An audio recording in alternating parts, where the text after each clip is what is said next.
la nueva integración de la Suprema Corte de Justicia, con 9 ministros en lugar de 11, y la desaparición de las 2 salas para que todo se decida en el Pleno de la Corte con sesiones universitarios que se la manifestaban elección desde de hace una ministros, semana en las afueras de la Cámara de Senadores en contra de la la reforma primera sería una judicial. elección Ingresaron a la extraordinaria sede del próximo Senado año, por la fuerza. 2025. En punto de las 4:20 de la tarde de este martes arribaron al patio del federalismo con altavoces y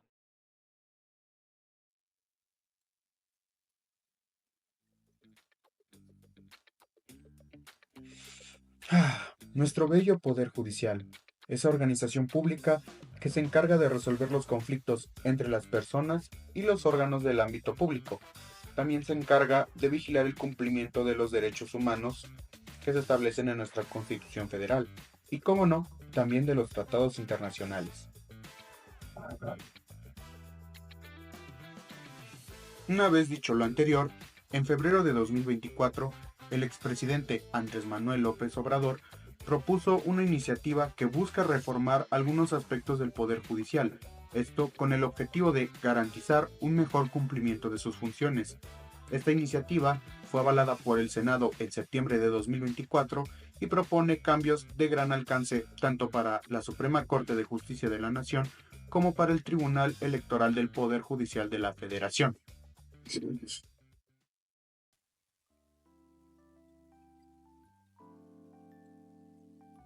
Entre los aspectos más controversiales que ha dejado esta reforma en el foco de la opinión pública está primero la introducción de una elección popular directa para jueces y magistrados, quienes hasta ahora eran nombrados por el presidente y ratificados por el Senado. Según la reforma, los ministros de la Suprema Corte de Justicia de la Nación y del Tribunal Electoral del Poder Judicial de la Federación serán elegidos por voto directo. Asimismo, ya no se pedirá una carrera judicial rigurosa para poder postular para algún cargo de esta naturaleza. La reforma también propone reducir el número de ministros de 11 a 9 y limitar su periodo de funciones de 15 a 12 años, eliminando la pensión vitalicia. La presidencia de la Suprema Corte de Justicia de la Nación será rotativa cada 2 años, lo que cambia significativamente la estructura tradicional de la Corte, según el gobierno. Estos cambios buscarán, según la iniciativa, hacer más accesible el sistema judicial para los ciudadanos y fomentar una mayor rendición de cuentas. Por último, pero no menos importante, con esta iniciativa se busca reducir el salario que perciben los jueces, magistrados y ministros del Poder Judicial. En este punto se argumenta que no está justificado tales cantidades de ganancia para el trabajo desempeñado a lo largo de su periodo de funciones.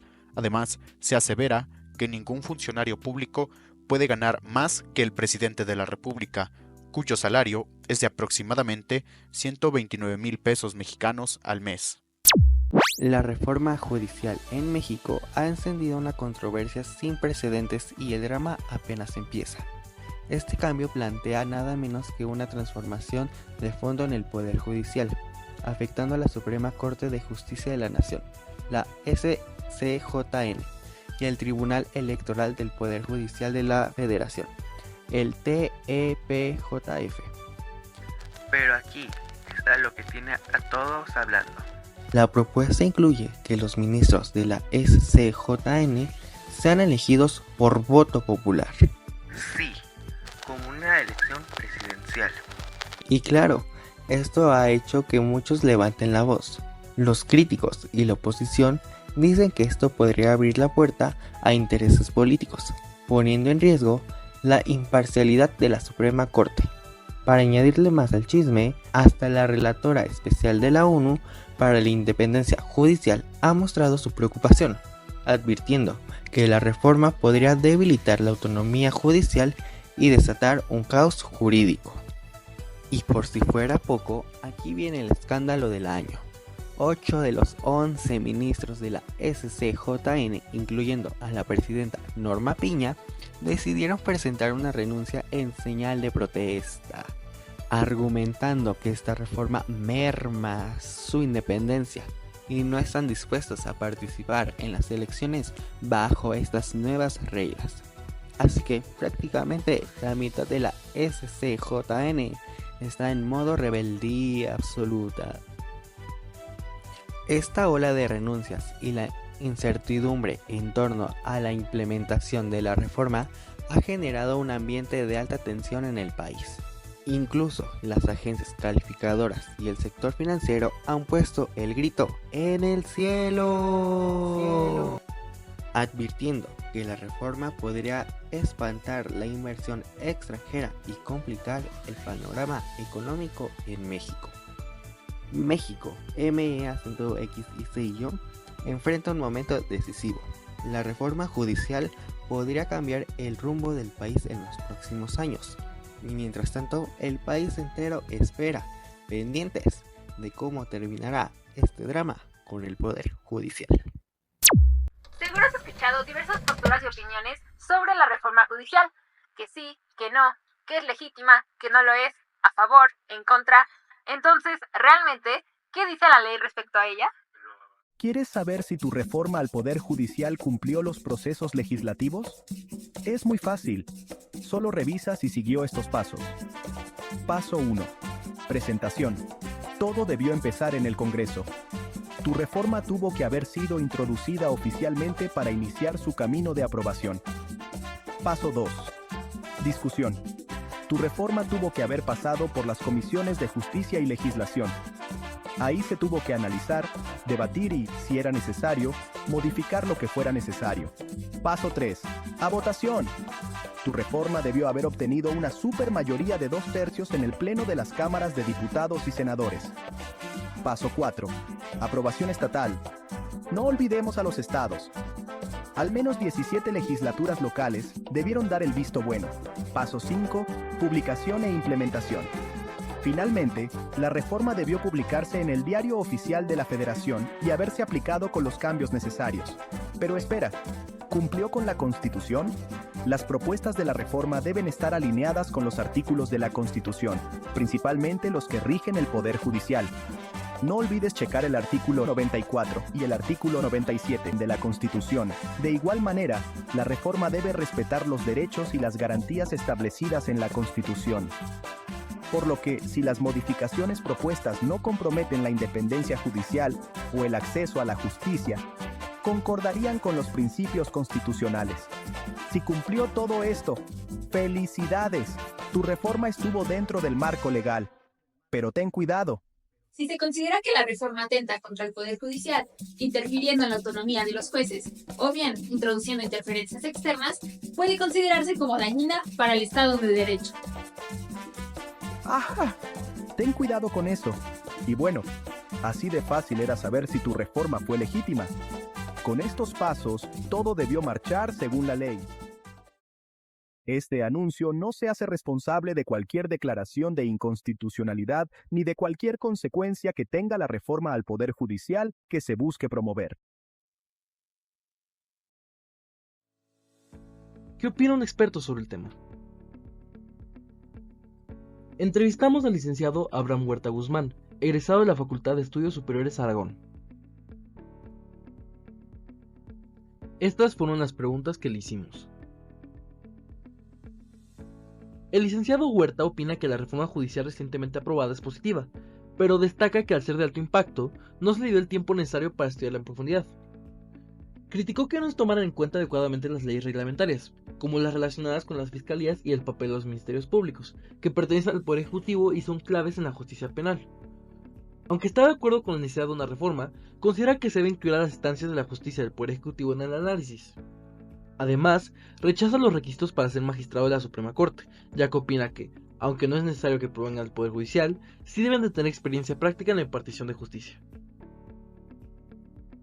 El licenciado destacó que una acción de inconstitucionalidad se presenta cuando una ley o reglamento es incompatible con la constitución política. Considera que es contradictorio invocar la inconstitucionalidad de una reforma que busca precisamente cambiar la Constitución. Sin embargo, señala que podría argumentarse la inconstitucionalidad si el cambio no se ajusta a otros artículos de la Constitución. Comentó que los jueces y los magistrados, en su intento de impugnación, argumentaron que la reforma pone en peligro la independencia del Poder Judicial, al dar mayor poder al Ejecutivo y al Legislativo para decir quién ocupa cargos judiciales, lo que podría generar conflictos de interés y afectar la imparcialidad de las decisiones jurídicas. El licenciado destacó que en la teoría sí sería posible que una reforma constitucional aprobada por el Congreso de la Unión y las legislaturas locales sea revocada. Esto podría ocurrir si la Suprema Corte de la Justicia de la Nación considera que la reforma es incompatible con otros preceptos de la Constitución. Es decir, reafirmó la postura de que es posible revocar la acción de la inconstitucionalidad. Sin embargo, él destacó que aunque es posible, revocar la reforma constitucional es complicado y requiere demostrar que existe una contradicción sustantiva con otros artículos constitucionales. El licenciado Huerta destacó que sí existen precedentes históricos en los que reformas constitucionales ya aprobadas fueron impugnadas, como la reforma política electoral de 2014 y la reforma en materia de seguridad de 2017. Sin embargo, destacó que estas reformas eran de menor impacto y que la Suprema Corte de Justicia de la Nación encontró contradicciones con los derechos humanos establecidos en la Constitución que logró que revocaran la reforma. Sin embargo, considera que en el caso de la reforma judicial actual, que es de alto impacto, es muy complicado la reversión, ya que todas las vías legales internas ya han sido agotadas. Huerta señaló que aunque la Corte Interamericana de Derechos Humanos podría intervenir, cualquier sentencia dictada no sería vinculante para México, a menos que se tratara de una violación sustancial. Además, subrayó que los factores políticos complicaban aún más la posibilidad de modificar una reforma de tal magnitud. Pese a que ya hubo casos en los que sí hubo sentencias vinculantes, solamente fue en materia de derechos humanos. Si sí se encontrase una violación a los derechos humanos de esta reforma, solamente en estos casos la Corte Interamericana podría hacer una sentencia vinculante a nuestro país. De lo contrario, no existe otra forma en la que yo considere que en la realidad pueda modificar una reforma constitucional ya aprobada y publicada en el Diario Oficial de la Federación. Como hemos visto hasta ahora en torno a la situación de la reforma judicial y lo polémica que ha sido en los últimos meses, hay un punto importante que se debe considerar, y esto es la opinión pública. ¿Realmente la sociedad, o en este caso los estudiantes, están informados respecto a este tema? ¿Cuáles son sus posturas? ¿Los medios de comunicación han influido en ellos para sacar sus propias conclusiones? Vamos a ver qué opinan.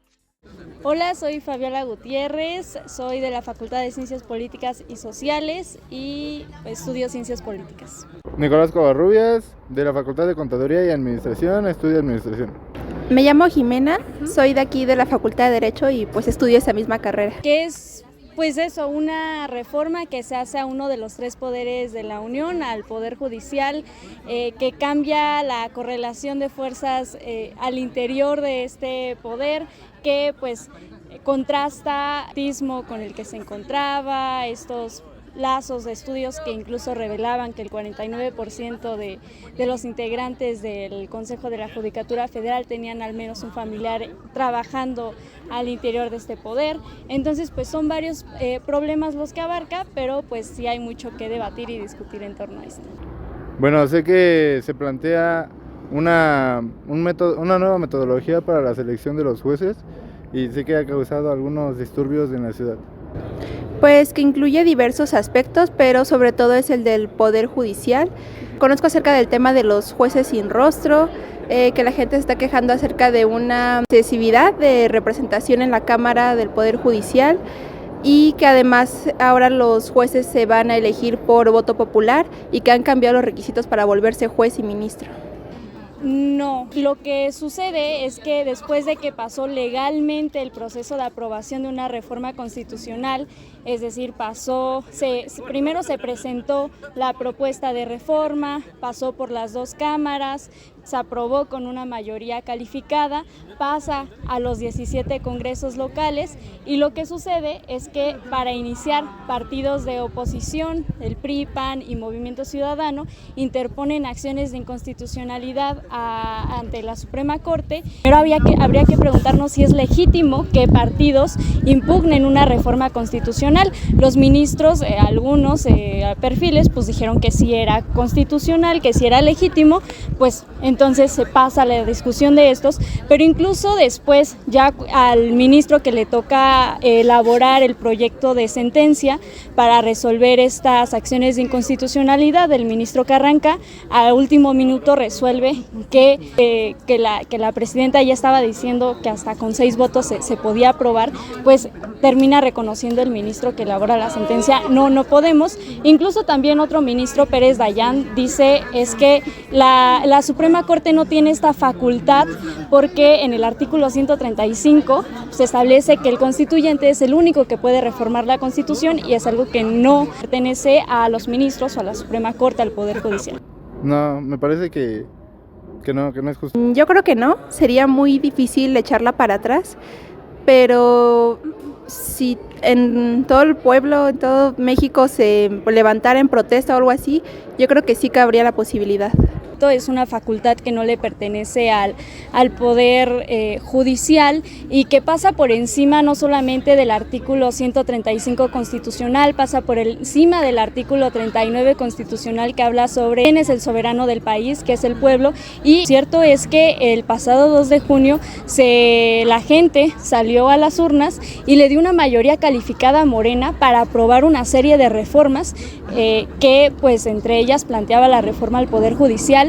Y pues incluso los propios ministros terminan aceptando que ellos no tienen esta facultad y pues por lo tanto pues se puede continuar el proceso de elección de los juzgadores en un tema que ya le pertenece más al INE, al Tribunal Electoral y todo eso.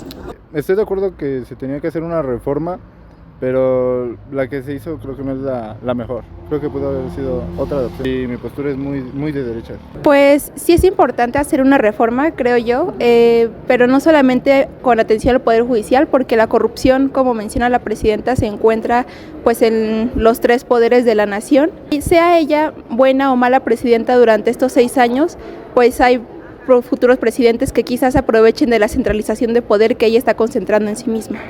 Siento que depende mucho de la persona, pues, y también de la formación de la persona, ¿no? Yo hablo como estudiante de ciencias políticas, entonces mi contexto es totalmente diferente porque evidentemente me interesan estos temas y como principal fuente pues agarro diversos medios de información, voy al origen, que es la propuesta que se envió desde el 5 de febrero del presente año. Se puede hablar que cada mexicano tiene un diferente contexto y que se influyen tanto redes sociales como medios de comunicación. Sí.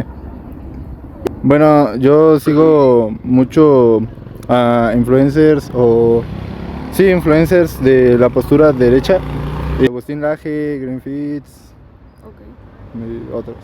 Pues no realmente, pero me he encontrado pues con varios medios de comunicación que la presentan como algo bueno, algo que la presentan como malo, entonces sí, más bien sería como identificar, pero no me han influenciado realmente. Hagamos una encuesta para saber el conocimiento de los estudiantes de la Facultad de Ciencias Políticas y Sociales sobre este tema, donde aproximadamente 50 estudiantes respondieron.